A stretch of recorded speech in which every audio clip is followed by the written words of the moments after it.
Hi friends, அஸ்ஸலாமு அலைக்கும். Welcome to Nasra cooking.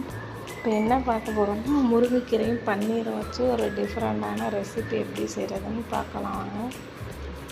இது சாப்பாட்டில் வச்சு சாப்பிட்லாம், தோசை சப்பாத்தி இதில் வச்சு சாப்பிட்லாம். ஒரு ஹெல்த்தியான ஃபுட்டு, டேஸ்ட்டாக இருக்கும். இப்போ ஒரு பாத்திரத்தில் தண்ணி வச்சுக்கலாம்.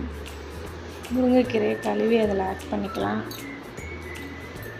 பண்ணிவிட்டு ஒரு தக்காளி ஒன்று போட்டுக்கலாம். லைட்டாக ஜீரகம் போட்டு இப்போ பச்சை வாசம் போகிற அளவுக்கு ஒரு கொதி விட்டுக்கலாம். கொதிக்க விட்டு எடுத்து இப்போ ஒரு மிக்ஸி ஜாரில் போட்டுக்கலாம். போட்டு அதை அரைச்சி எடுத்துக்கலாம்.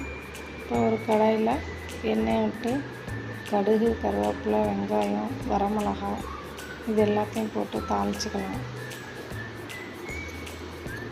தாளித்து அரைச்சி வச்சுருக்க பேஸ்ட்டை அதில் ஆட் பண்ணிக்கலாம்.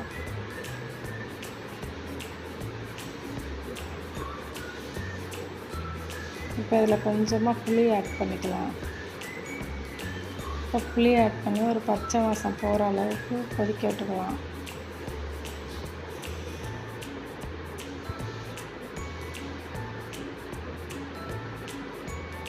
லைட்டாக உப்பு போட்டுக்கலாம்.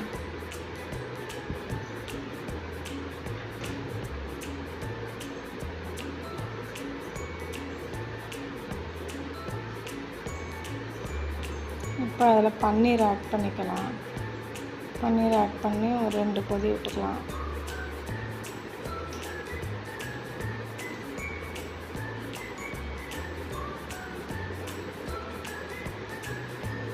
இப்போ இதில் கொஞ்சமாக தயிர் ஆட் பண்ணிக்கலாம். ஆட் பண்ணி இந்த கொத்தமல்லி தூவி இறக்கிக்கலாம். இப்போ ஒரு ஹெல்த்தியான முருங்கைக்கீரை பன்னீர் ரெசிபி ரெடி ஆயிடுச்சு. இப்போ நீங்கள் ட்ரை பண்ணி பார்த்துட்டு எப்படி இருக்குன்னு கமெண்ட்டில் சொல்லுங்கள். தேங்க்யூ.